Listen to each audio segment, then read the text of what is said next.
folks, and welcome to the Daily Ratings Weekly Movie News Podcast. This week's news brought to you by Not Quitting and Not Caring. Yes, good old Clint Eastwood just had a birthday a few days ago. He's now 95 years old and is in pre-production for his next movie. Yes, the man just can't quit. In an interview, Clint said, quote, "There's no reason why a man can't get better with age. Sure, there are directors who lose their touch at a certain age, but I'm not one of them." End quote. So Clint's new movie, again, is in pre-production. No word on the title, the storyline, or cast. But apparently Clint has had the cast locked down for months already. So he's known for extremely quick turnarounds. Pre-production and post-production for Clint is very fast. And he's famous for his filming style because he only does one take per scene. That's it. So believe it or not, we might actually get this movie late this year. But more realistically, we'll probably have Clint Eastwood's swan song in 2026. Pretty unbelievable. So in other director's news here, we have James Cameron officially picking his next project. So after Cameron finishes up Avatar: Fire and Ash, he will be adapting a novel called The Devils.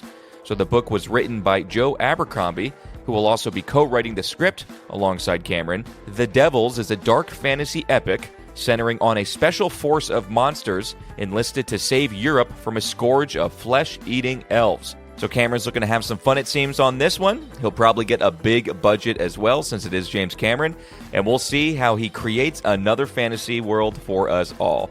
So there's one film this year that hadn't been given a release date, and we had no idea when it would be coming out. So the third Knives Out film, called Wake Up Dead Man, will now officially be released on Netflix on December 12th. Netflix also gave an update on Guillermo del Toro's Frankenstein movie, so that will be coming out on Netflix in November now. So those are the two big blockbuster films that the company will be ending the year on. And both kind of sneak peeks, kind of small trailers just came out if you're interested in checking those out. So we have a few updates on the acting front here. We had mentioned in previous weeks that Alex Garland will be directing an Elden Ring movie over at A24. Elden Ring is based on the video game, and it's just been announced that actor Kit Connor will be the lead actor to helm the project.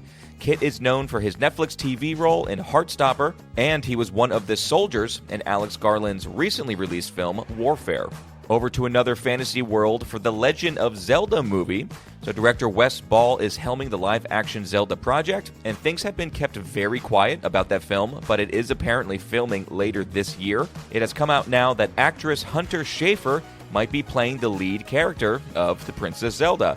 It's not confirmed yet, but it does make sense, and I personally think Hunter would make a great Zelda. She has an elfy kind of vibe about her that really works, so she became popular from the show Euphoria, but also Vincent Daly really liked the film that she starred in from last year called Cuckoo. So Vin gave it a 79%. She's definitely got chops. I hope this ends up actually happening. And then there's Ariana Grande. Oh yes, our lovely Ariana. So she has been cast in the fourth Meet the Parents movie, which doesn't come out until late next year. But yeah, we don't know who she'll be playing, but she will be in it.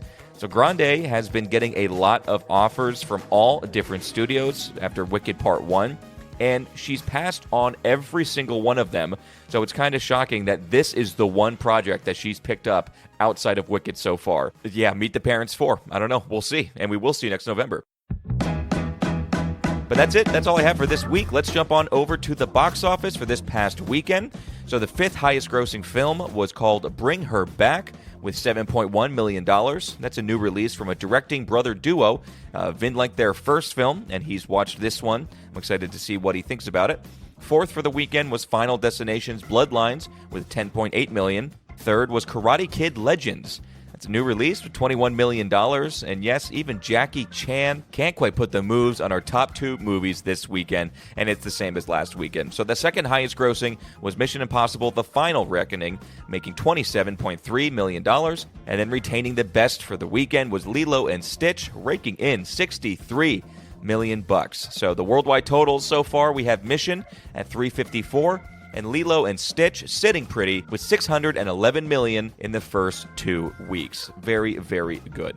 Coming up this Thursday, Vincent Daly will be watching, rating, and reviewing. So we're covering the very first Karate Kid from 1984, directed by John G. Avildsen.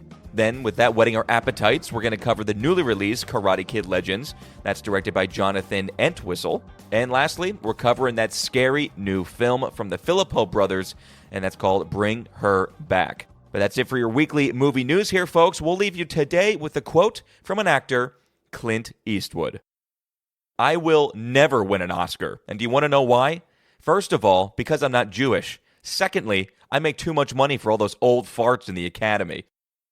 And all right, folks, the Daily Ratings weekly movie news podcast, that's it. See you on Thursday.